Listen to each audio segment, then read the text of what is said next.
Hello বন্ধুরা, কেমন আছো? আশা করছি খুব ভালোই আছো। তো আজকে আমি নতুন একটি কবিতা নিয়ে চলে এসেছি।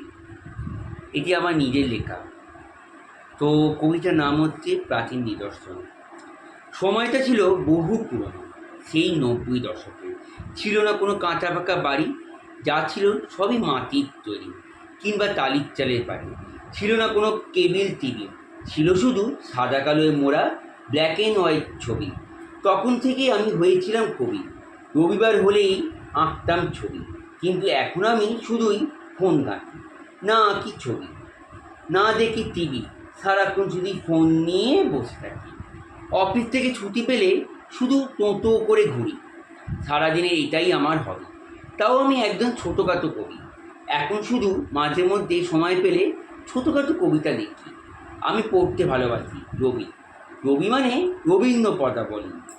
ভালোবাসি এই বিশ্বের বৃহত্তম সেতু হাওড়া ব্রিজকে, যেটি নির্মিত হয়েছিল ব্রিটিশ আমলে।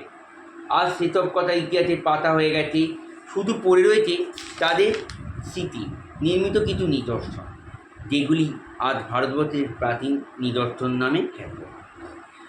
তো কবিতাটি ভালো লাগলে লাইক, কমেন্ট, সাবস্ক্রাইবার ও শেয়ার করে দিও। দেখা হবে অন্য কবিতা নিয়ে।